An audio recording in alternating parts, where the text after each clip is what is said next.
party. Guys, welcome back. Welcome to session 2 today of the Fresh Start Cohort. Super excited to have you guys on with us today. Just want to reiterate on behalf of my dad and myself, we just want to say thank you for making time for this. Thanks for fitting in your schedule, prioritizing it. Really hope that last session last week was a blessing to you, that you were able to walk away with some really great thoughts, content, hopefully some insights that you were able to apply this week. I just want to make sure, just since there's a few new guys on, I kind of want to reintroduce myself. I missed that portion last week, but my name is Josh, and I am the oldest of the 5 Andersen kids. So you would have got to meet my brother Jesse last week. He was hosting, and I'm taking over duties for this week, this session. But I just want to say, man, I'm really excited for this. I've been really excited, not just for this cohort as a whole. I'm really excited for today's content as well, as we kind of dive in to what my dad has prepared. Now, I know a lot of you guys know my dad. One of the things that I love and respect about him is his ability to synthesize content and concepts into like really applicable doses. And I think you're going to get some really fresh stuff today. If you know my dad, you know that he's a student, right? Like my dad is maybe the consummate student. He loves research. He loves deep diving into everything from ancient Egypt to world mysteries to health to most recently it's been bushcrafting. I'm wondering if that's what influenced him to grow out his hair during this stage. And of course, he's really passionate about the Bible, and so much of what we're talking about in this cohort. We may not have chapter and verse attached to every single point, but so many of these principles are derived from capital T truth, and ultimately help us to better fulfill the calling that God has on our lives. So my dad's a great student, but he's also a really great teacher as well. And I had the privilege of growing up over the years, hearing a lot of the things that you're going to hear today. Some of them are totally new for me. Some of them are things that he has been really trying to instill in myself, my brothers, my sisters, for many years. And the cool thing is the older he gets, I feel like the messaging around these topics just gets sharper, and it always seems timely. And usually I always find something that I still go, man, I've heard you talk about this, but that just hit me different today. Maybe it's because of age and stage or season of life, but sometimes there's just these things that he'll bring back up that I go, man, I still have work to do, or I love that. I'm going to put that into my flow. And so really looking forward to today. And I just want to say, in addition, I'm really grateful for each of you. Thanks for saying yes to this. I love being in context with other driven leaders, self-starters, guys who are working to make progress in their lives, in their development, raising their leadership quotient. These are just settings that I love to be in. I really enjoyed being on last week and looking forward to today with you. You know, there's that whole idea that growth is a choice. And I'm just grateful to be in the room today, or should I say maybe on the Zoom, with all of you guys who are making the choice and prioritizing these 4 weeks to kind of go through and figure out how we can get better, how we can grow as husbands, fathers, leaders, Christ followers, the whole gamut. And so thank you for saying yes to that. We're going to start our time today with 2 questions. And the first question is just a little bit more, it's a little bit of a lighthearted one, a little more fun. I kind of wanted to see a little bit of personality from you guys. So we're going to ask everybody to jump in and take a crack at answering both of these questions. The first one, I'm going to throw it in the chat this morning as we get started. But this will just tell us a little bit about you, what you love, what you're passionate about. And it's this question: if you could secure tickets to any sporting event or any concert at any point in history, no expenses spared, no time matters, what would it be? What would it be? Where would you find yourself? You get tickets for any sporting event or any concert in history. And Blake Brewer, I'm going to nominate you to start for us this morning. I'm putting you on the spot early, but then we'll go through everybody else. But Blake, we got to start somewhere. So I'm going to start with you. I'll tell you quickly. I was trying to decide between. I was watching Gladiator 2, and I was like, man, that'd be pretty cool to go back and watch that. And then my next thought was, I would love to go back and watch my dad play college football at Louisiana Tech. And so there was the Grantland Rice Bowl, which I've heard a lot about my whole life. You guys have never heard of this game.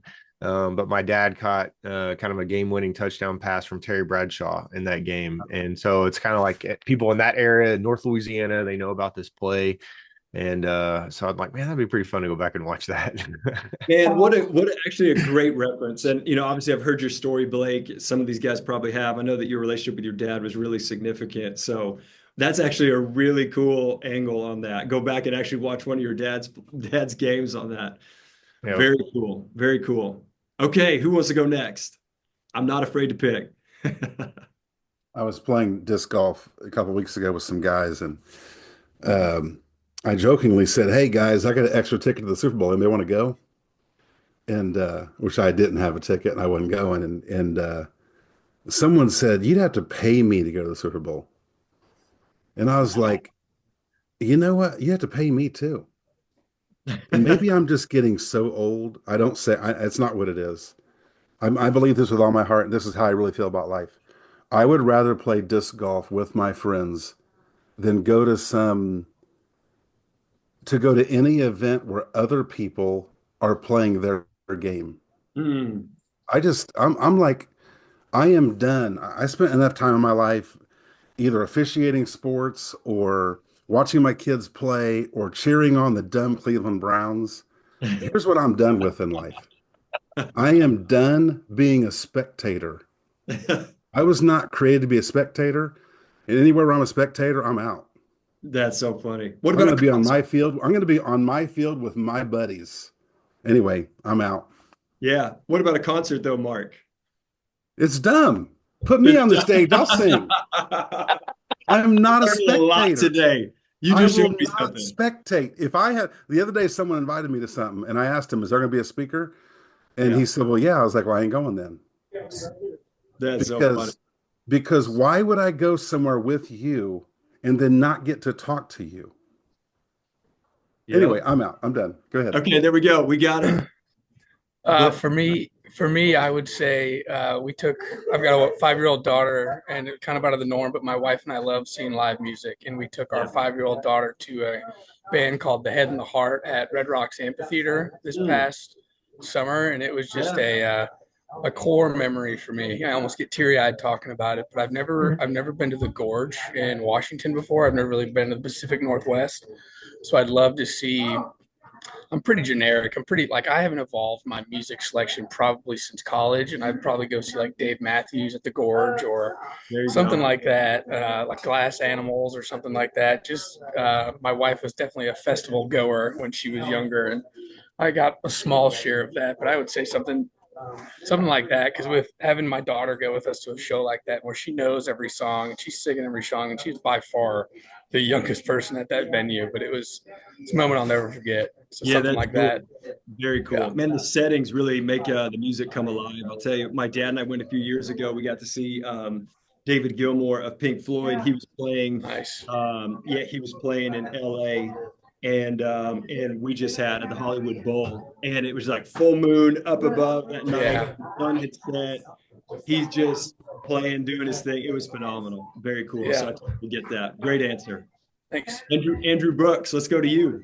Yeah, I'll go with I'm a huge Cowboy fan, unfortunately. So I would say probably one of those Super Bowls they won way back when. I Yeah. think that would have been a good time.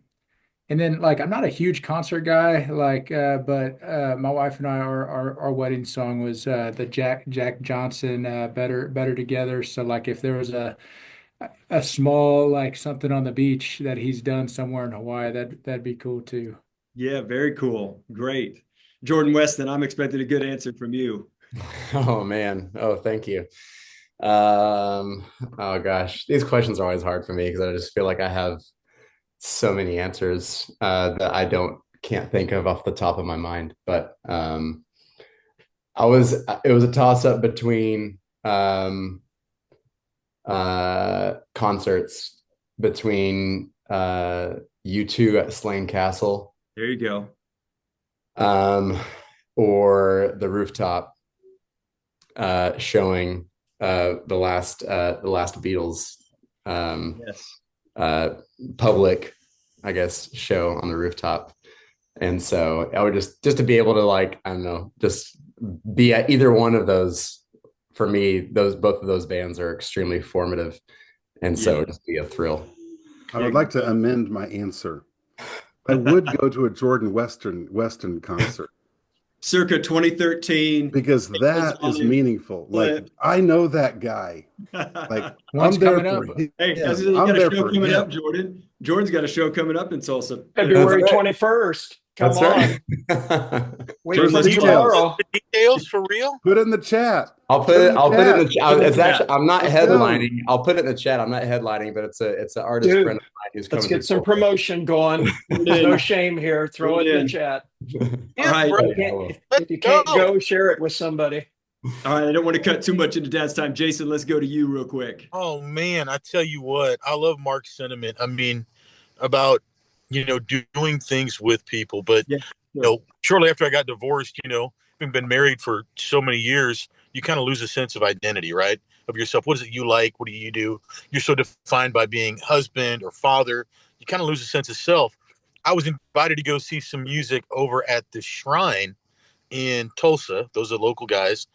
And saw this band, Andy Frasco and the UN, which is the funk music band. Some gal, I think we went out a couple of times, but it was such a formidable experience in my life. It was just a high energy, positive show, and I had a blast. I mean, since then I like to go see live music in little hole in the wall venues. Tulsa references Canes. I don't want to go to the BOK Center, but man, I'll go to the Majestic, or not the Majestic. What's the one right across from the Shrine? Drawing a blank, but you know what I'm talking about. Seeing some live music there. I've been a big fan of Red Dirt Country, and just a couple weekends ago, I was telling Mark, Pecos and the Rooftops at Canes, and I had a blast. It was a great time. So, those would be something along those lines. Would be something I enjoy to do. Just some great music, a little hole in the wall venue. Somebody's to chat you there. That's good. That's good. Logan, what would you say?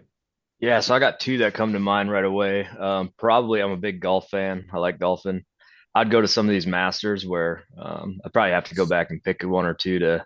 I like watching people perform under pressure, and I don't know. I love that side of it, especially an individual sport like that. But I'm a big guitar player, so I'd actually go back to probably Texas and watch a Stevie Ray Vaughan show.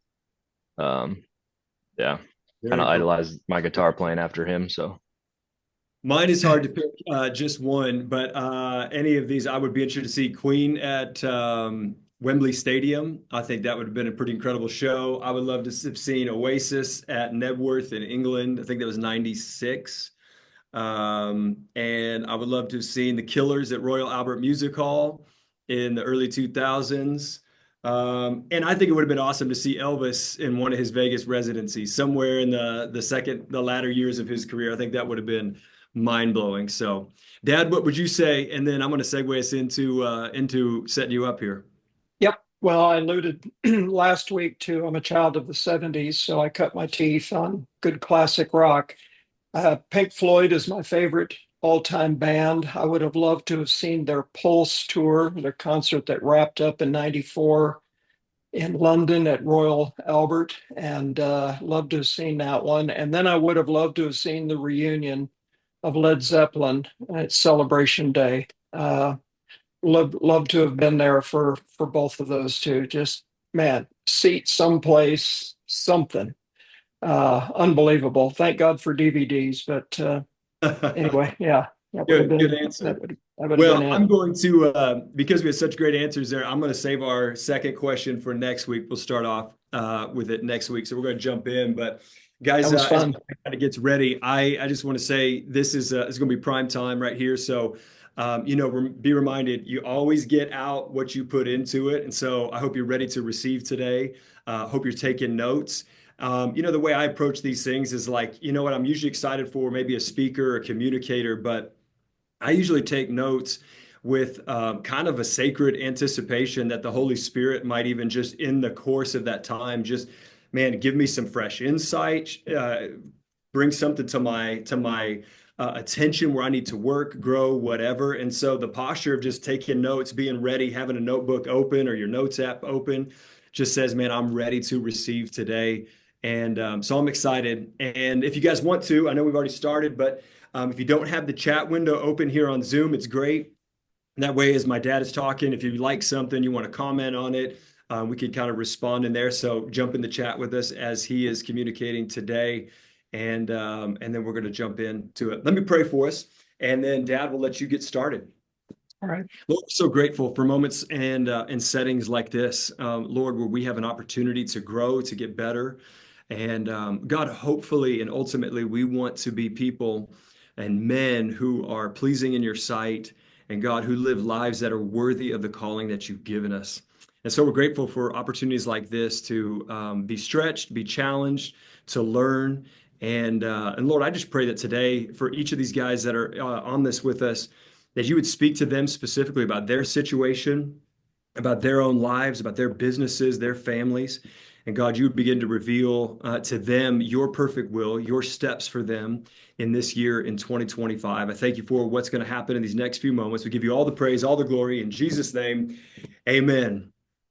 Amen. Josh, thank you. That was fun. You guys got me in the mood. I might have to watch a concert tonight. I kind of got the juices flowing here a little bit. It's wonderful to see all of you back here. Sorry, Joe wasn't able to make it. We'll send him this today. And Sean, again, welcome. We're glad to have you. I hope you guys had fun this week. We covered some good territory last week, and I'm looking forward to hearing a bit more from you about your week in just a moment. But first of all, I just thought it'd be fun just to kind of recap real quickly, just to kind of set us up for where we're going to go in the next few minutes. Last week, we talked about how important it is for us to focus more on identity and not so much about outcome. Because whenever we consider how we want this year to be better, the question normally ends up being something like, what do I want to accomplish? What do I want to achieve? And that's not necessarily bad, but a better question is really, who do I want to become? And as we talked about that, we talked about letting that become our new identity and letting it become our identity right now, to see ourselves as if we are that person. And then everything begins to flow out of that, all of our actions. After that, we have to ask this all important question of, if this is what I want to become, what would have to be true in order for that to be a reality? So, what would I have to do consistently to become who I want to become? Our actions shape us into the people we want to be. So, what is it that we would do on a consistent basis in order to live out that identity? Remember again that little things done consistently over a long period of time can produce some pretty great results. So you don't have to start off trying to impress somebody. If you just choose the right thing, the right habit, and do that consistently, not perfectly, but so that it characterizes you, then that's going to begin to shape you and bring about some pretty great results. So we talked about creating small habits and then carving out time when you're going to do that on a recurring basis, and even create a recurring event on your digital calendar so that you can set a reminder, so that you can activate these things on a regular basis until they become muscle memory. And then last week, I asked you all to establish, your assignment was three things basically: to establish a wake up time, a bedtime, and at least one small habit that is going to make a big difference in some area of your life that's needing attention right now. And that was just to kind of help us to put some action to what we had talked about. Now, why a get up time and a bedtime? I mentioned it last week because those are those two moments every single day that really become the bookends of our day. The rest of the time while we're sleeping, God bless you, hope you're getting plenty of it and getting good sleep, because you're going to need it. But this marks our waking hours. And so much of our day depends on how we start it. And so we're going to be even talking more today about how we do take advantage of those precious moments at the very beginning of the day. But it's so important for us to set up a cycle and to get your body going in a regular routine. And so there's a lot of science and behind this whole idea of having pretty much the same wake up time. And then, of course, if you're going to wake up refreshed, that means you got to start the night before and get to bed at a certain time and have a wind down period leading up to that. So if you didn't have these things earmarked, I wanted you to lock that in and then to have at least one small habit that would make a difference in an area of your life that needs attention right now. So before we go any further, again, I'd like to hear just a couple of moments just on your experience with that. Logan, you want to start us off? What'd you end up doing? How'd this go for you? What'd you experience last week? Yeah, it was good. Oddly enough, we're already pretty dialed in with our bedtime and wake up. We had a newborn last year, Yep. so sometimes that's a challenge. But um, I tell you what, I'm the opposite. If I have nothing to do, like I'm going to bed. I don't care if it's 7:30, 8 o'clock. If I'm done with my day, I'm out. Um, but getting up, that was good. As a family, we always make it a point to get up and pray. So we started getting up a little bit earlier just to so me and my wife could spend a minute together before um, all the rest of them. So we got up at 5:45 all week, and we're pretty consistent with that. It used to be 6, but um, and then for one small change for my habit, I noticed that I'm really bad. I'm really good at, for lack of a better term, out of sight, out of mind. So one of my big things was finances. I want to like get that all under control and be a better steward of that. And the first step into that was looking at it more often, like being aware of like where that all is. Um, so that was kind of my first habit this last week, was actually just kind of dialing in on that a little bit and checking it daily instead of like, oh, I'm not going to worry about it. Otherwise, I get anxious or nervous or something. But And how'd that work for you? good, good. I think it actually gives you the opposite. It like takes that away because you know exactly where you are and where you're going to Yeah. be, or yeah, at least have a short term foresight of that stuff. Yeah. Good. Well, I'm glad you Yeah. started with something small like that. That's an excellent example. Thank you. Somebody else want to jump in? Yeah, I'll go real quick. So I'm opposite Logan. I'm like, I'm a night owl, and I'm like, my wife will want to go to bed early, and I'm like, man, what can I do to just veg out right now? And so it was a good intentional tool for me. My sleep has always just been a work in progress, and so I figured if I could go to bed at I put 10:10 and then wake up at 5:40, that gives me 7.5 hours of sleep, and so that's what I was trying to do. And I think that's good. My wife goes to bed a little bit earlier, but that's my sleep's gotten a lot better the last 4 or 5 months. So I've been thankful for that. And then the habit I was trying, like one thing I'm trying to really improve in is just communication with my wife, and just us being in a better place, like where she feels more comfortable. My emotional awareness is never the best, especially when it comes to negatives, like the emotions that are not good ones, and so, anyways, one of my habits was just us trying to be able to communicate more and like have something positive with that. And so we went on a date Saturday night, and it was supposed to go really good, but we got halfway through our conversation. We're like, we're so mad at each other, and then we end up going home early. So it didn't work out as planned. And so I don't know. I feel like I got to think of another habit to do with just like emotional awareness. Talk to her about like just some stuff I'm feeling, and be more consistent at communicating with her about that stuff. Well, appreciate your vulnerability on that. And this is a work in progress, Andrew. So, yeah, back to the drawing board. Start again and keep it up. Glad to hear that you made some improvements just even on the sleep. So, thanks for sharing that. Jordan, anything? So, like Logan, we have small kiddos, and so sometimes they decide to wake up at 5 a.m. Sometimes they decide to wake up at 6:30. So I used to be really great at what when I woke up, but and so I think this last week it kind of seemed like 6 wake up time, 10 p.m. go to bed time was a good rhythm for me. And so I wasn't consistent at it, but it is still, when I think about it, those are still good times. So that is still the target.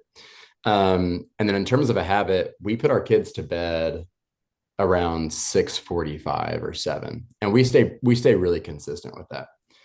And a lot of the nighttime, those kind of 3 hours before I go to bed, 3 to 4 hours before I go to bed, those are, if I was talking to my counselor a month or two ago, and he's just like, if one thing changed of your day, like over time, like how would that change in a positive way your outlook of your life? It's that window of time, because I don't feel like I have treated it and stewarded it well. But I think one of the things is how I get into it. So when we put our kids to bed, I mean, everyone who's a parent knows it's just kind of like, like you just went through the bedtime routine again. You cleaned the dishes, you cooked dinner. It's just a lot of work. And then like the thing that I want to do is just go just be nothing for like 3 hours and do nothing for 3 hours.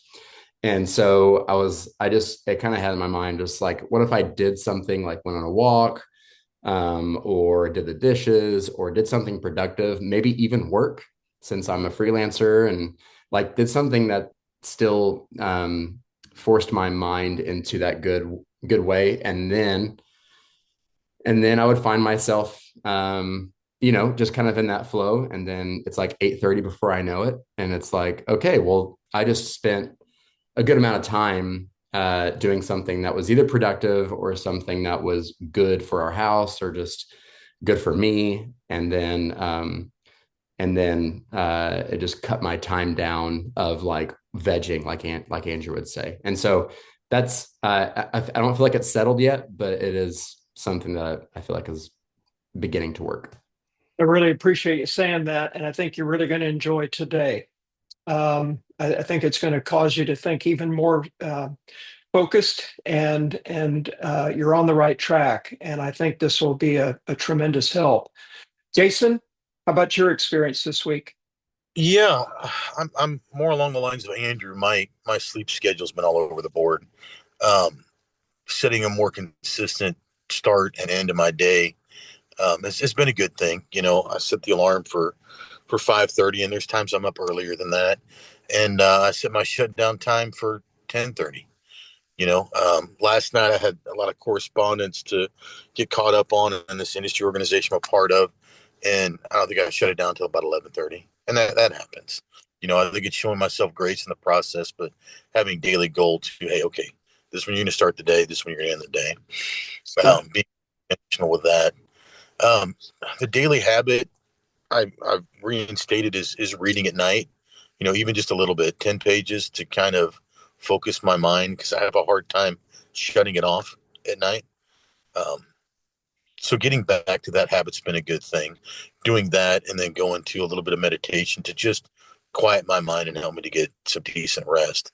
Um, the Like other that. thing, yeah, the other thing I've been intentional with is daily activity. I know I feel a lot better when I start my day going to the gym, getting some exercise in. If I can do it with a good buddy of mine, even better. Wink, wink, Mark. And I just feel this greater sense of accomplishment. Um, I just feel better. So instead of showing myself a little bit more grace over the last 6 months, like I have, I'm back to intentional 6 days in the gym. So those are two things that I've decided to move forward with. So. What a boy. I'm glad to hear that. Mark, how about you? I think I'm probably in the very bottomest percentile of humans at doing habits well.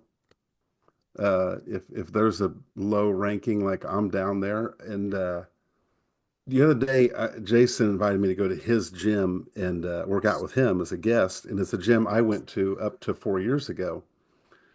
So I went with him the other day, and I look around, and I'm like, I recognize these same humans in here. Like they're still here. It's been 4 years, and they're still here. Now I go to the Y now, and I was just struck, like, what causes people to be so dadgum disciplined that they're still like doing that thing? They're on the Stairmaster like they were 4 years ago. And as a person, I've always been like, what causes people to be so able to be so disciplined to habits, and then I'm like, why am I not? And I got to be honest with you, I don't hate myself for that, because part of part of me is I need to be a spur of the moment, just be able to like step into things I got to step into in life with people, and just be able to just live in the moment. And but at the same time, uh, discipline habits are really important. Here's the thing for me, I think I struggle with the most when it comes to New Year's resolutions and stuff like that. I'm like, why does any of this stuff we do matter outside of the context of people? Like, no one cares if I'm better at sleeping. Like, okay, you can say my wife, and you can say, well, Mark, it's about health and it's about your family and all this, and that's true. But I'm just like, I find myself going to the gym and I look around and it's like, does anybody want to work out together today and be friends? Because that'd be kind of cool. And so I think sometimes I'll finish with this thought. When I was 5 years, when I was a little boy, I grew up across from a park. And I was never a great athlete, but I loved sports. And this park was full of possibility. You could go out there and all kinds of things could happen, but it required other people to be there. Otherwise, it's nothing. And sometimes I still feel like a little boy out in the field of life, like, hey, does anybody want to play and do something? Because there's all kinds of things in terms of habits. I think the only thing that really moves me is if there's people in my life that want to embark on a journey together and do something, or I'm probably just going to suck. Well, I think that's going to be your superpower, Mark. And I think that's, those of us who know you, what we love about you. And I would turn that's really your identity. And even to things like habits that you maybe feel like you haven't done, how is that going to improve upon that? How will that help your relationship? You're right. If you feel like you want to do that, the working out and do some of that, man, stack that with a good friend. Why do I need good sleep? So I can be at my best for those that are closest to me. I think that's probably going to be your advantage because you do care so much about people and how can you be your best for them. So I actually really love all of that. Um, Blake, we haven't hit you yet, have we? No. One thought I'm having is we're having this discussion. I wrestle between, as I'm trying to think about what I want for myself and also this feeling of what I should want for myself, and like what is that, like what's the difference between like what I should want and what I want. And I had a buddy last year tell me, he said, Blake, you got to stop shitting all over yourself. and man, that just stuck with me. I'm like, yeah, I don't, anytime I start feeling like I should be doing something, man, things are not going good for me. Like I end up, feeling the shame, and I'm not feeling good, Yeah. and I can't. So it really does have to start with like, man, what do I actually want to be true? I so for me, this past week, I made a decision to fast, and I just came off the fast this morning. So it's been about 3.5 days, and it was an incredible 3.5 days. It's something that for a while I felt like I should do, and but then I got to a spot where it's like, no, I actually really want to do this and want the benefits of it. So it's such, I don't know if you guys have fasted before, but this is my second time to have a longer type fast like that. And it's like you're so aware of your need for food, but you're also not hungry, and you're able to just focus and have some clarity. And I think I just needed a win, like the discipline that it takes to go 3.5. Like I wanted to win, and so Yeah. I'm feeling good right now on that win. Well, I'm happy for you about that. You're probably feeling pretty alert today. And it's amazing how that we cut off some of that fuel, our minds become even more alert. Guys, this has all been really good. And some of you are really, I love this. First of all, I love the honesty here. And it's about moving forward. And sometimes it is a step forward, a step back. But I really think that what we're going to get into today is going to be another step to build on what we talked about last week, because all of these habits and any others that you're going to establish to help you become who you want to become require one thing, and that is time. And so we're going to spend some time talking about that today. For those of you who know me, the reason when I start talking about improving family relationships, personal growth, interpersonal relationships, for me, as Josh had kind of introed us today, it always comes back to time. And the reason is because I see that it's probably the most valuable resource that we have. And I see it as the currency of life. It's more valuable than even money, because what you hope to become and what you hope to achieve, what you hope to accomplish, it all comes as a result of an exchange of a portion of your time. Your time is extremely limited, and it's utterly consumable. Once today is gone, it's gone. You are not going to get it back. The only way that you can make make some amends with the way you didn't like today is you hopefully improve and do it a little bit better tomorrow, but you can't get it back. We all have the same amount. We all have 24 hours every day, which means that in any given week, you've got 168 hours to work with. And that sounds like a lot. And it's like, wow, this is great. But if you're like most Americans today in our culture, after you take out the sleep and going to work and commute and showering and getting dressed and meal time and meal prep, household jobs, honey-do lists, all of that stuff, effectively, what most of us are left with is really only about 3 hours a day for the truly important things. And when I say those truly important things, it's the kind of stuff that we complain about not having enough time for. That I don't have enough time to read my Bible like I really want, or my wife and my kids would like to have more of me. I don't know how to make that happen. I know I should exercise. I don't know when I can do it.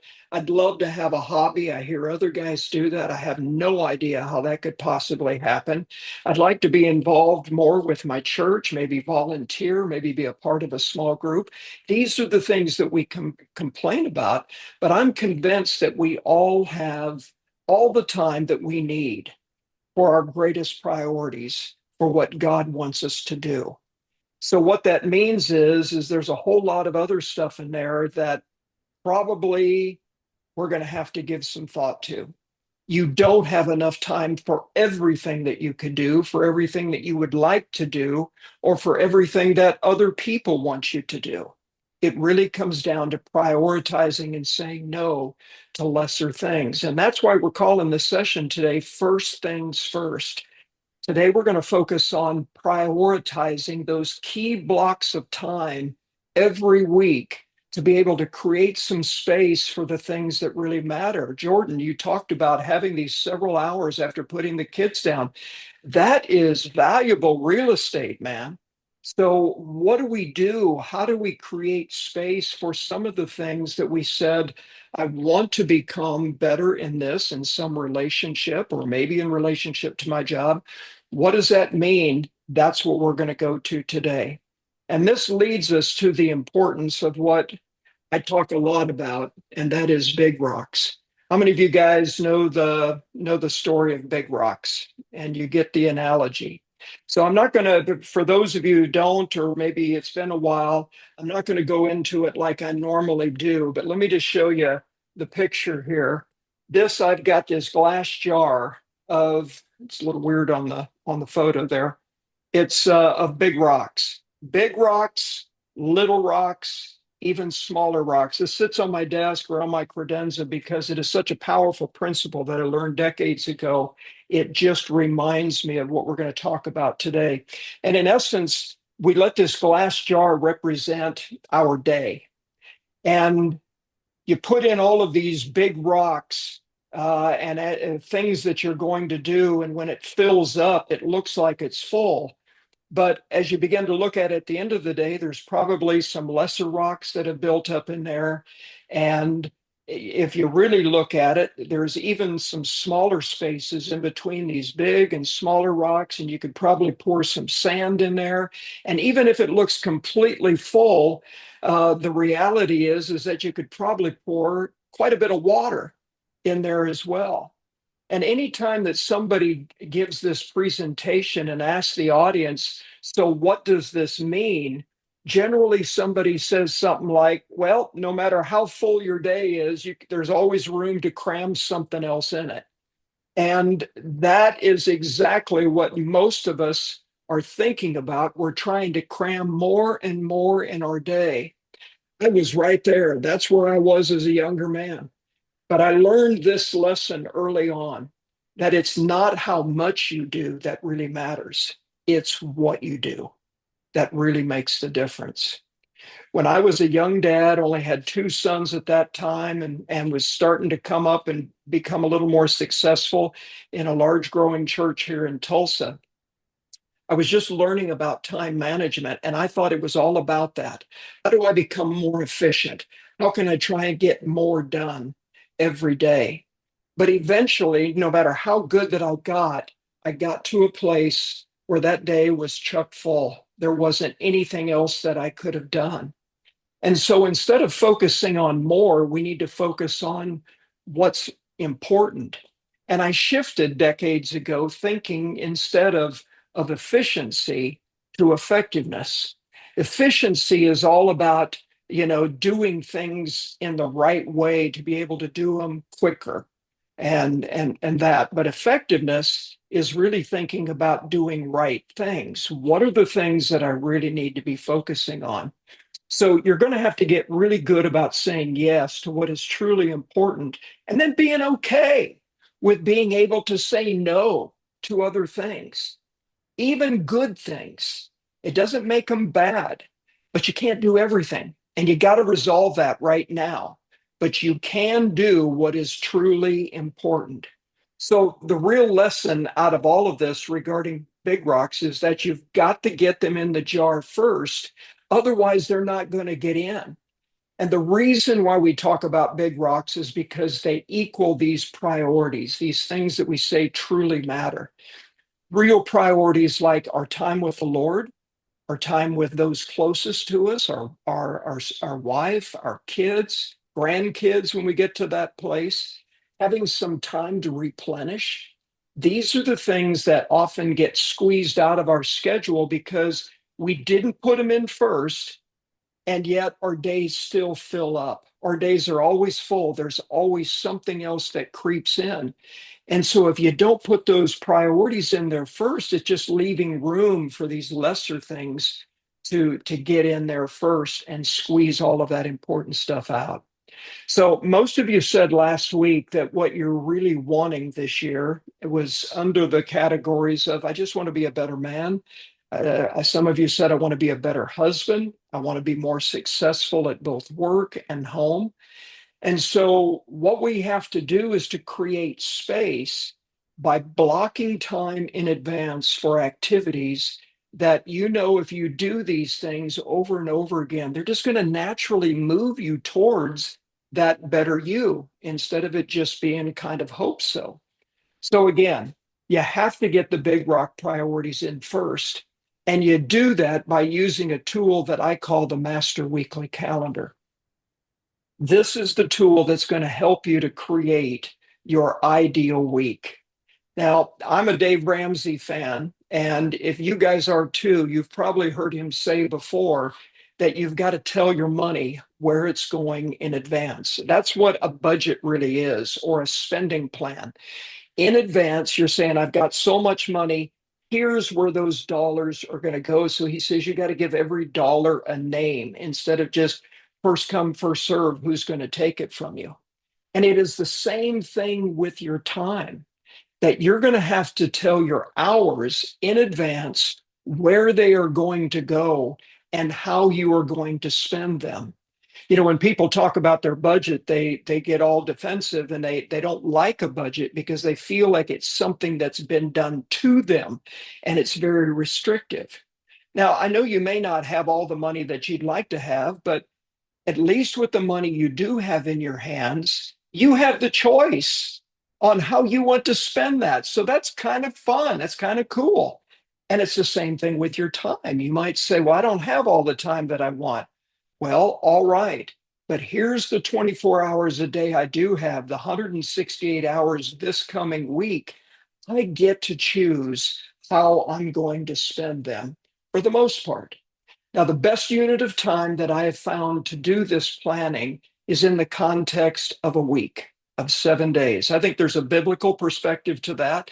I think that basically everything of importance that happens is probably going to happen within that time of a week. It may not be every day, it may be once a week, but something has got to be done to give attention to the important areas of your life on a weekly basis. And so that's why this tool called the Master Weekly Calendar is going to allow you to get those big rocks, those things that are really vital that you're doing regularly. You get them in the jar in every week in advance before other things just creep in and steal your time.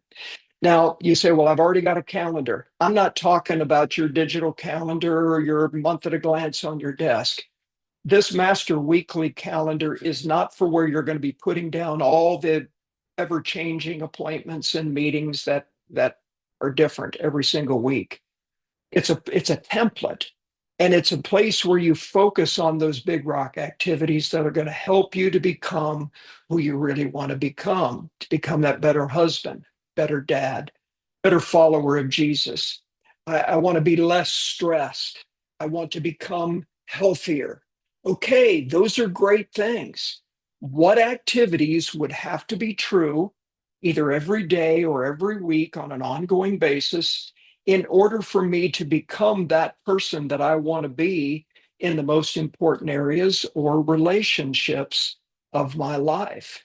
So I wanted to stop here just for a minute as you guys are thinking about this a little bit and putting this into context. I'd like for you just to jot down some things in the chat real quick of what you would consider some of those big rock activities to help you to become that person that you really want to become. Just start jotting some things down. Josh, I'm glad you like the effectiveness greater than efficiency. That was good insight for me too. Start chatting it up just a little bit, a couple of examples as you're thinking about it. What would be some of those blocks of time for a certain activity that you would do well to become the person you want to be? Anybody? Think in terms of family, think in terms of your health, whatever it is that you've been dreaming about these last couple of weeks.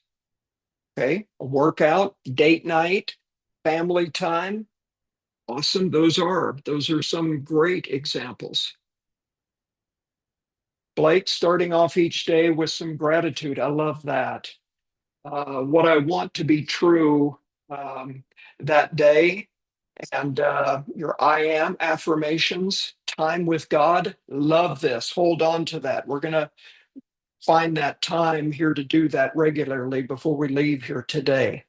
Jordan, nightly connect with Courtney. Love that. Something that I call couch time. We won't get into all of that. I'm going to give you a resource that will develop that a little bit more.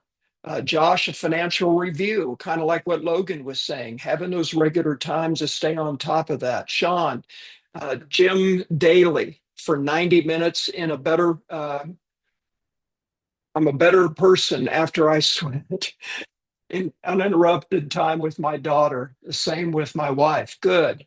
Excellent. Family dinners, Jordan. Good. To get outside. Love that, Andrew. Off the phone by 7 every night. Dude, that's one I've got to do. I got to put this stupid thing down at least a couple hours before bed. So important.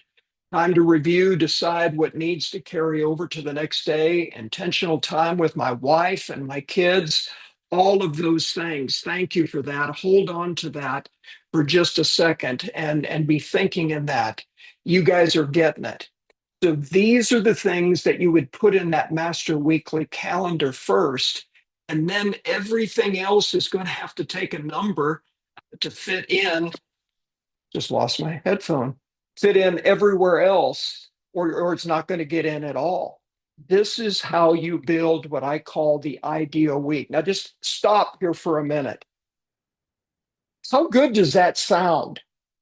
An ideal week. Doesn't that get you going a little bit, even if it may be too good to be true? I love the sound of that. I never get tired of it.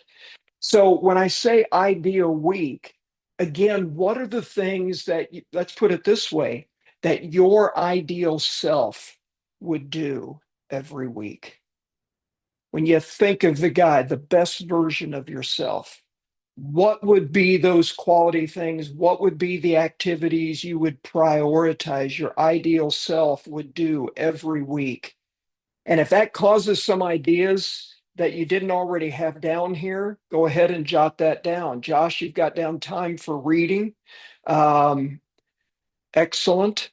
Anybody else have anything else that comes to mind?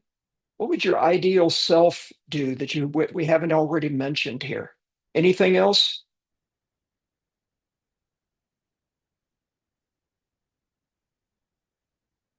Meal prep. Well, it's got to happen.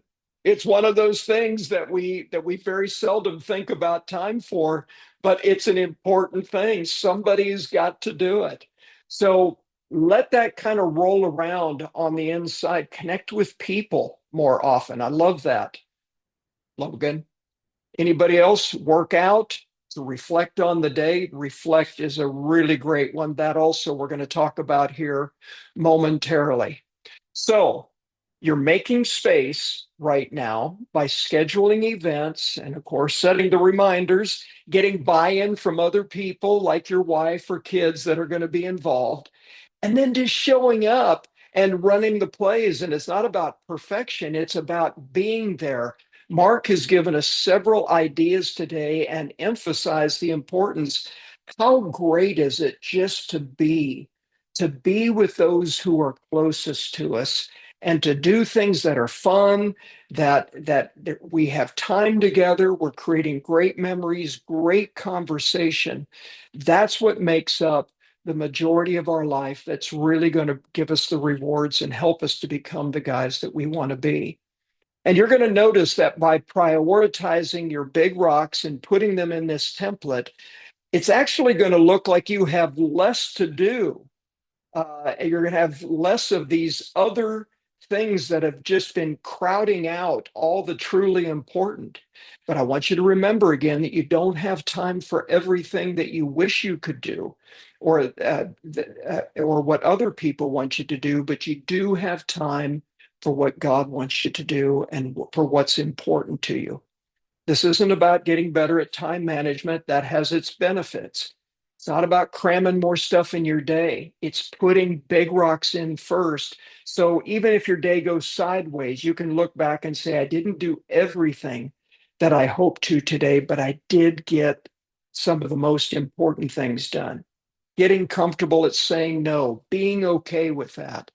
And so when you focus on these big rocks, you're going to have less in your calendar, but you're going to be more fulfilled and you're going to be more rewarded in the ways that mean the most to you.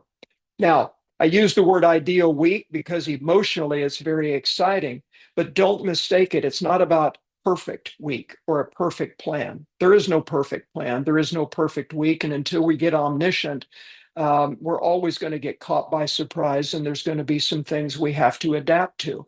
But it'll be better than if you just leave it to chance or to hope so and hope this thing all just works out the way that you want. Because I found out a long time ago that life is really about choices and not so much about chances. If you leave your week up to other people or just whatever may come, I guarantee you it's always going to be some kind of disappointment along the way. And you've got nobody to blame but yourself. So you got to get ahead of your week and tell your time, tell those important hours how it's going to be spent. So let's summarize what we've talked about so far today and come up for air and a little bit.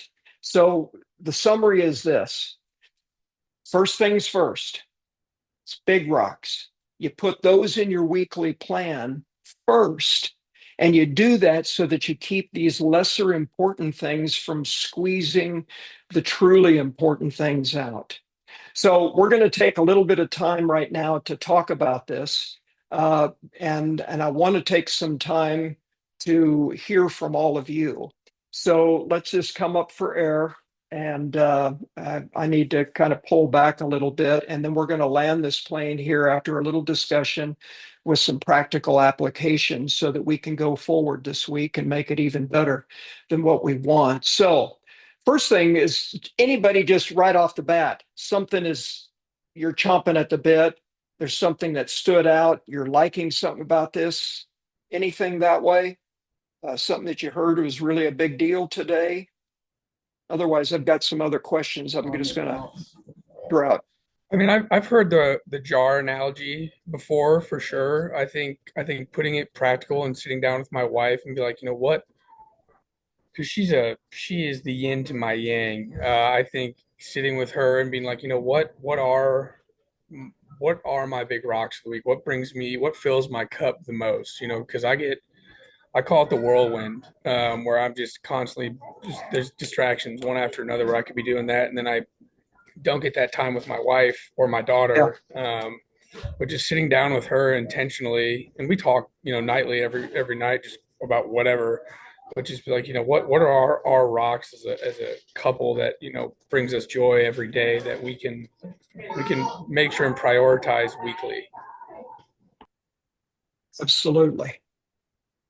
And sometimes it is a little bit, there is some things that we're going to have to, it doesn't just happen without really trying to work at it a little bit. If you've got young kids, that can be a little difficult. You come home at the end of the day, you want to take a few moments with your wife on that.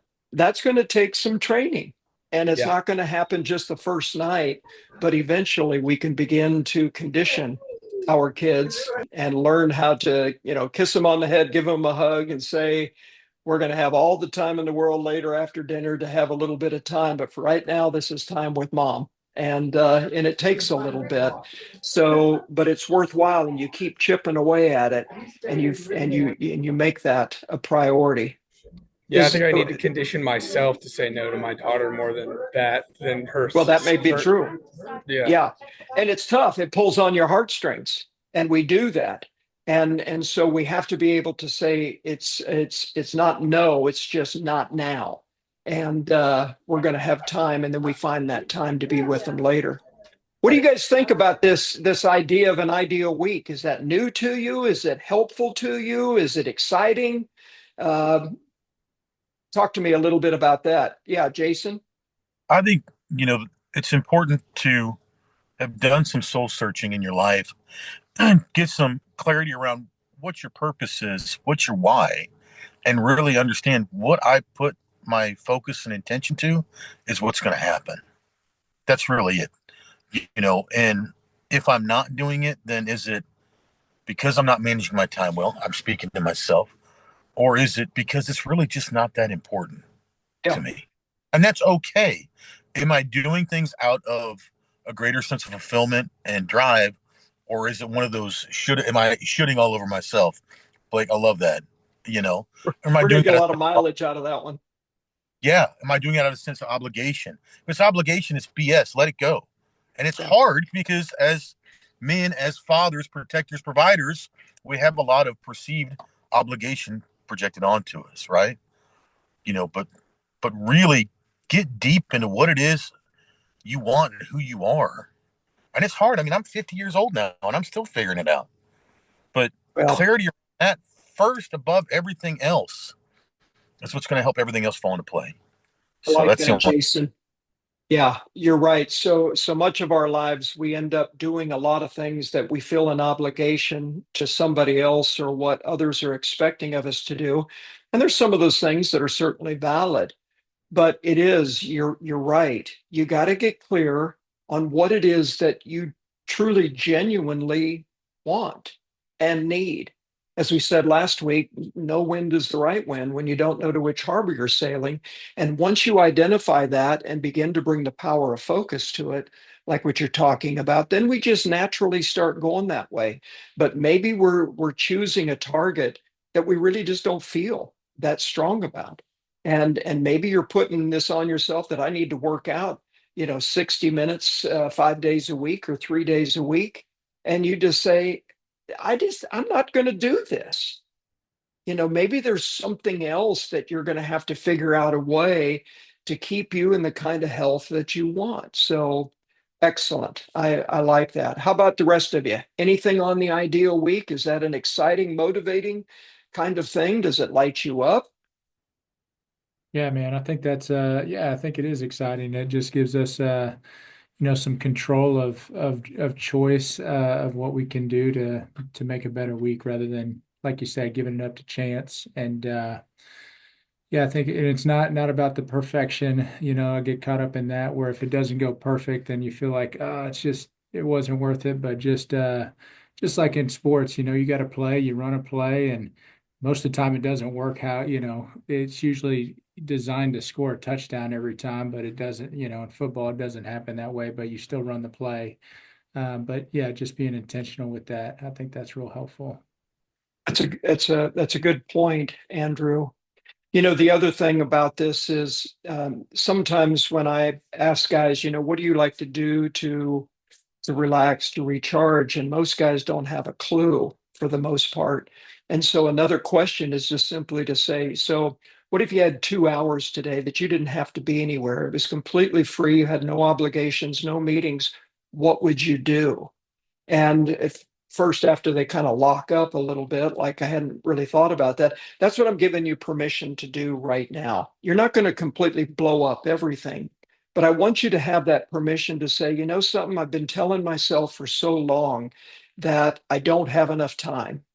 And we just kind of buy into that instead of just looking ahead over this week and just saying, something, I do probably have some time that's within my control that I could do it. And Jordan gave us a great example at the very beginning here tonight. I put the kids down and I normally I might just veg out, but all of a sudden I'm realizing I got 2 or 3 hours here that I could do, several nights a week. Well, that's gold. What do I think about and not from a sense of have to, but I get to. What would I like to do during this time that's going to move me forward in areas that are going to make a big difference for me, for my family, and where we want to be? So I really want you to kind of emotionally connect with that, guys, on this ideal week. And it's not a have to week based on others' expectations or what I think you should do. I'm giving you the freedom. What is it that you feel that you need to do to become who God wants you to be, who you truly want to be? Maybe it's more disc golf time, Mark, and that ought to be. Mark, you got a grandchild in here with you. Atta boy.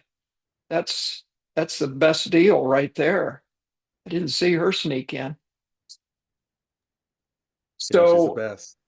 oh, they are the best. Let me ask a question here. So obviously, when we build this, I alluded to it, you build this master weekly schedule. It's not a perfect plan. It's better than if you didn't, but invariably something is going to come along and sideswipe your time. You had time planned with your wife or family time or something like that. And all of a sudden, you've got a bona fide conflict that comes up that challenges that time.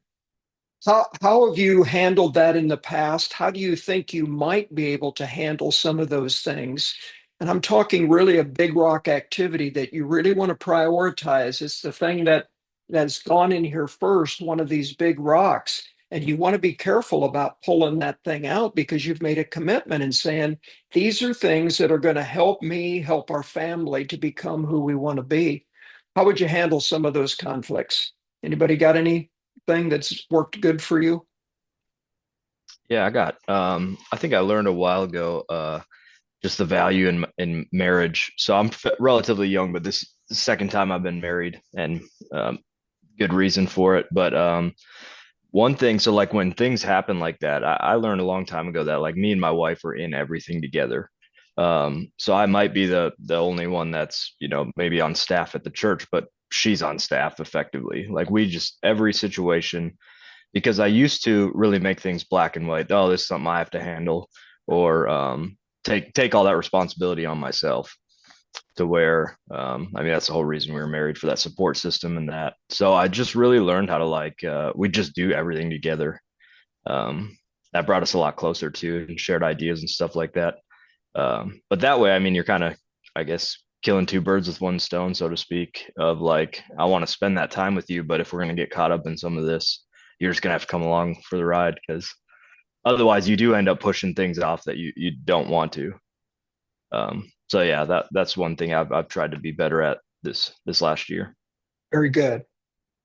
One of the things that with the guys that I coach, that I share them that they can look forward to is that, once you have this Master Weekly calendar and you transfer this to your calendar and you block out a time and you say, listen, this is going to be family time. We have 2 hours every Thursday evening where we are just sticking together as a family. We're going to do something fun. And that's pretty priority to us. Somebody comes along and asks you and say, hey, would you guys like to come over for dinner tonight? Well, you've got a choice. The nice thing is you can let your calendar be the heavy, and you don't even have to tell them why. You can just simply say, man, that just sounds so good. We would love to be able to do that, but this Thursday we've got an obligation. We can't do it that time. How about we find another time? So it gives you the privilege, or the option to be able to use your calendar to just simply say, love to but can't, but you can find another time where you can do that. But there may be a situation where somebody says, listen, we'd like to invite your family to come with us to go to this event. And you know that it would be a pretty big deal for your family, and it conflicts with that family time. You may get everybody together, have a family conference, and just say, guys, we've got the option this week to go here. Would that be a great family time? Is that something we want to do? You make a decision. The point is that you're constantly measuring everything up against this. Or if something comes up and you have to reroute it, your boss says, listen, I've got to have you come here and be a part of this meeting, and it preempts one of your big rock activities. Unless you want to lose your job, you're probably going to have to go. But here's what you do. You just simply say, okay, this was a placeholder for this. If that can't happen here on Thursday evening, how about we do this on Saturday morning that week? So it never just keeps getting kicked down the road. You can begin to adapt. But that's what's so helpful about this Master Weekly calendar. Now, we're running out of time a little bit, so I'm just going to skip ahead here. I'm going to go back and share my screen. And I want to wrap this up with a little bit of application here. And what I want you to do this week is I want you to create your Master Weekly calendar with these big rock activities. And I'm going to email you a template that you don't have to start from scratch, and there's nothing fancy about it. It is just simply an 8.5 by 11 little spreadsheet, 7 days, and you put your hours down on the left-hand side. But I'm going to give you instructions, and I'll even give you an example. In fact, the example looks like this. And this is just, again, a sample Master Weekly calendar. You can see on here some of the things that we have blocked out time for. And I've given you instructions on all of this, but the most important thing you got to start with, first of all, is your work time. Now, this is a very simple example, Monday through Friday, 8 to 5. Your job may not look like that, but start there, because that's kind of non-discretionary time unless you want to change jobs. But if you're going to keep your job, this is already there. But once you block out that, now we can begin to put in some big rocks in and around that to fill up your week in a way that's really going to pay off the biggest for you. So we start out each morning with a morning routine that we've alluded to, going to talk about in just a second. We've got some date time or a family time that we want to do together with those closest to us. I block out some time for exercise. We've certainly got time in here for church. And those are the kinds of things that we're looking for of what would work good for you and for your family. Now, for those of you who still have young kids at home, I'm going to send you also, after we're done here today, another PDF called 7 Ways to Supercharge Your Family This Week. And the only reason I'm doing that is because it goes a little bit further, so we don't have to take up time today talking about it. But again, looking at some of these big rock activities for you to choose from and what that might look like and how you might be able to tap into that and find a place for it. But again, this is your time. This is your ideal week. This isn't something that there's a boilerplate here that I'm telling you, you have to do this. You get to choose what your ideal week look like. Of course, you got to consult with your wife if you're smart, because she's going to say, well, that's not realistic. So we've got to work on this together. Now, I've also mentioned a couple of times the importance of having an energizing morning routine. And I absolutely love this subject. So we're just going to hit it real quick just to kind of wet your whistle. And even in some of the things that you jotted in the chat would fit within this category. Why is a morning routine such a big deal? Why do so many people talk about it? Even on social media, you've got people talking about how to build your morning routine. The number one reason is because the first part of your day, especially early morning, is most likely when you have the most control of your day. And it's also the best time to set the tone for the day and to stack a number of habits together before, everything goes sideways later on. But man, there is something special about those first few moments and first hour of the day, whatever it is that you have to work with. And it's prime time, prime real estate. How am I going to use this to really set me up and to set the tone for the day? Well, there's a few things that I like to share with guys that they consider right away that you would include within that morning time. At the top of the list for me is solitude. Sean, you had mentioned about, or not Sean, Jason, you had talked about meditating, having a little time. I alluded to that last week using the Calm app. Maybe just being able to sit quietly in God's presence. It's quiet the first part of the day. We need to soak up that because otherwise we're just going to go into the day rushing, and you're never at your best for family or work when you are just rushing all day long. So a little bit of solitude, then to have things that are connecting you with the Lord, to have some time in His Word, to take some time to pray. I love to journal. And that may be a whole nother subject that you guys have heard about, never done it. The reason I like that is somebody mentioned in the chat about having time to reflect. What I love about journaling in the morning is, first of all, the number one thing that I put down, Blake, I think you said more of gratitude. I start off with 3 things that I'm grateful for that day. That automatically puts me in a better frame of mind. But the real power principle behind journaling is this. I don't think you really know what you're feeling or what you're thinking until you've reduced it to paper, even into short prayer. But it also allows you to evaluate a little bit. And evaluating is so important because that's what allows you to make changes and to get better. Socrates said that the unexamined life is not worth living. And I know what he's talking about. So taking some time regularly, jotting down a few notes, doesn't have to be a long time. How about exercise? This may not be your full workout, but there's something about taking 10 minutes for a brisk walk or a few calisthenics or a little bit of yoga or whatever it is that you like, just to get your blood pumping and to get going for the day.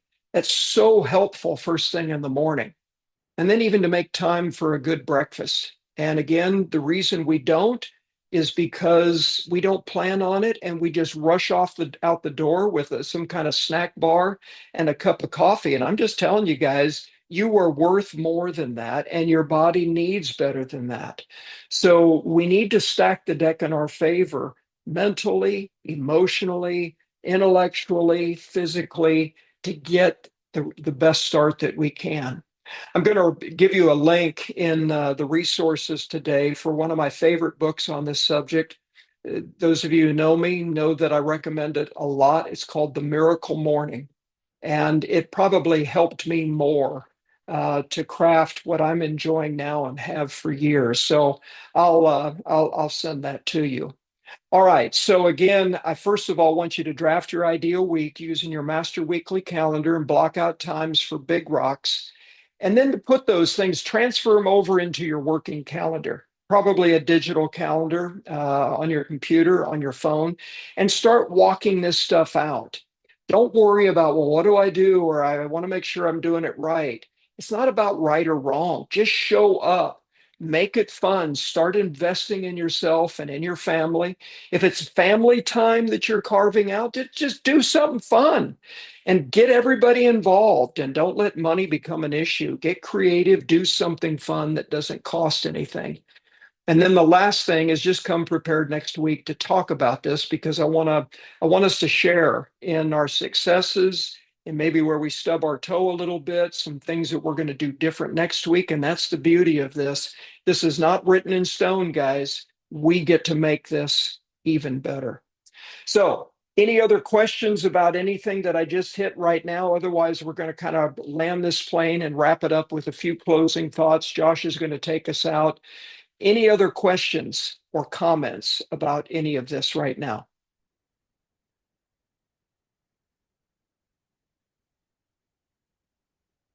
All clear as mud?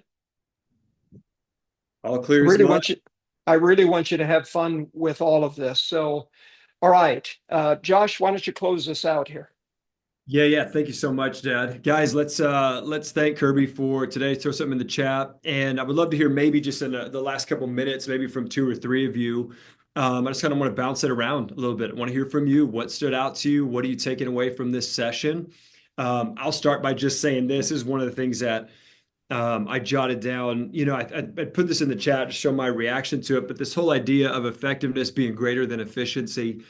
And Dad, you've had me at different stages growing up, work on a master, weekly calendar. I still kind of operate with that. And yet I'll tell you this, the distinction today that I got was really understanding the difference between time management and really what you're talking about with the master weekly calendar.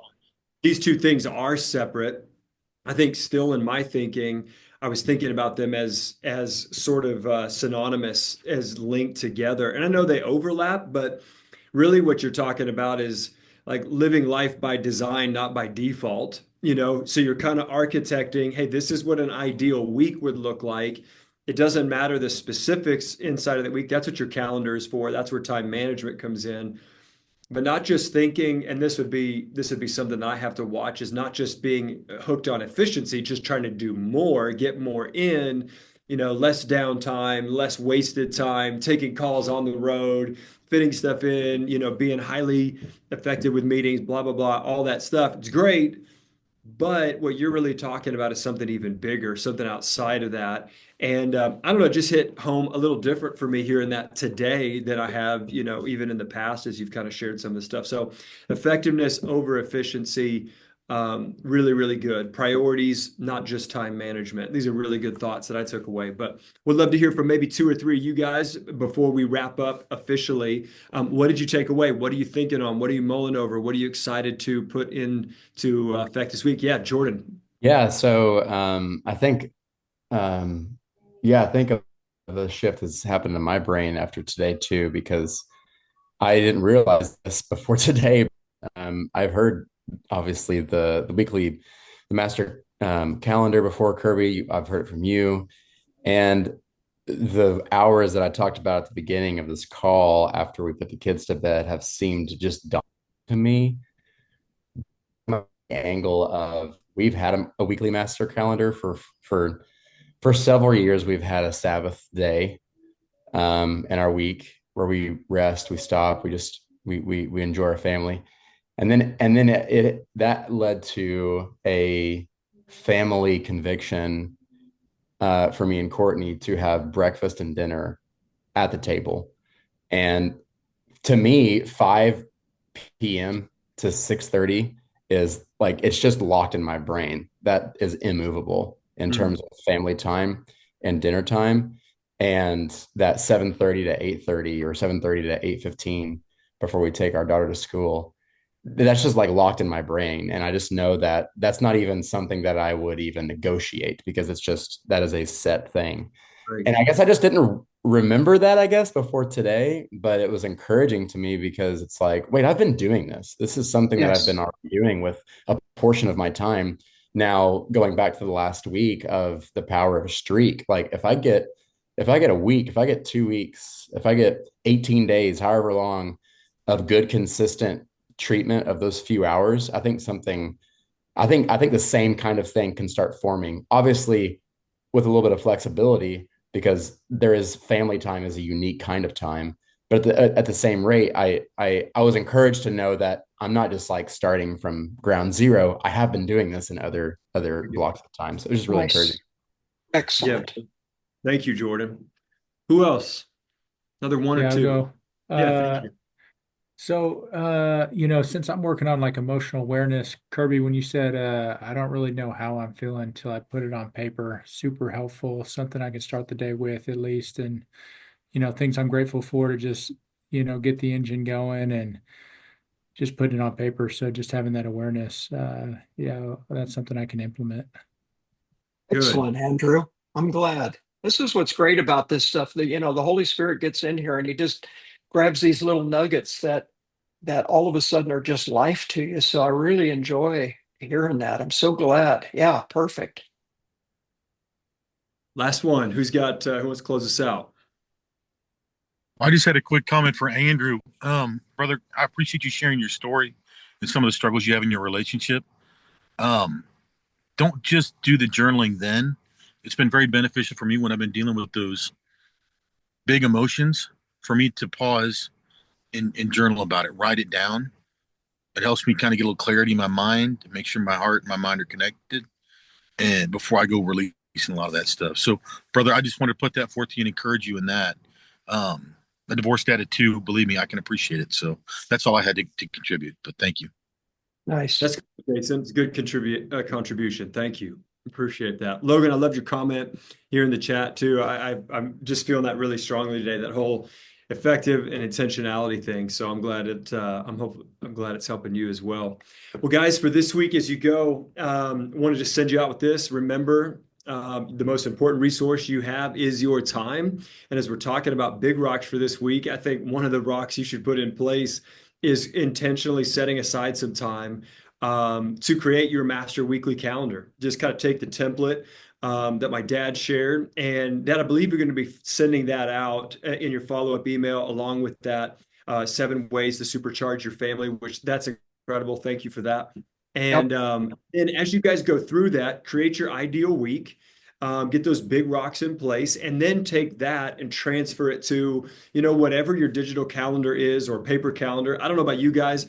I'm still big on, I like analog. I have a paper calendar. I like being able to see it. I love being able to write it.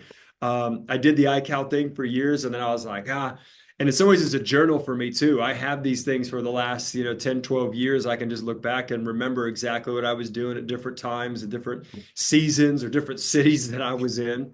And so get those, whatever you use, transfer those big rocks into your daily calendar, your week, with your schedule, with all the other to-do things that you have, and use that to orient your week. The email will come out soon. It'll have a video recording of today, the slide deck, if you want to refer to that, and then just a reference on the assignment for this week. Now, if you get stuck If you have questions, if you're running up against it, want some clarity, feel free to email Kirby directly, and he'll be able to follow up with you guys. This is not just a Thursday only thing, but if you've got something in between now and next week, he's made himself available to be able to answer those questions. And guys, we're wrapping up right on time, which I love. And we take it very seriously. We want to honor your time. We're very grateful that you have set this time out of your week to be able to make this happen. But I do want to make it available today. If you want to just hang on for a few minutes, I'll formally kind of dismiss us. But if you've got some questions for Kirby, if you want to chat about some of this stuff a little bit further, he's going to stay around for just a little bit longer. So feel free to stay on. No pressure, no obligation. That's only if it's a value, a benefit, or if you have need for that. And for the rest of us, guys, enjoy this week and praying that you have a great weekend. And then we'll look forward to seeing you next Thursday for session 3. That's it from us. You guys are dismissed. Enjoy the rest of your workday, and we'll talk to you very soon.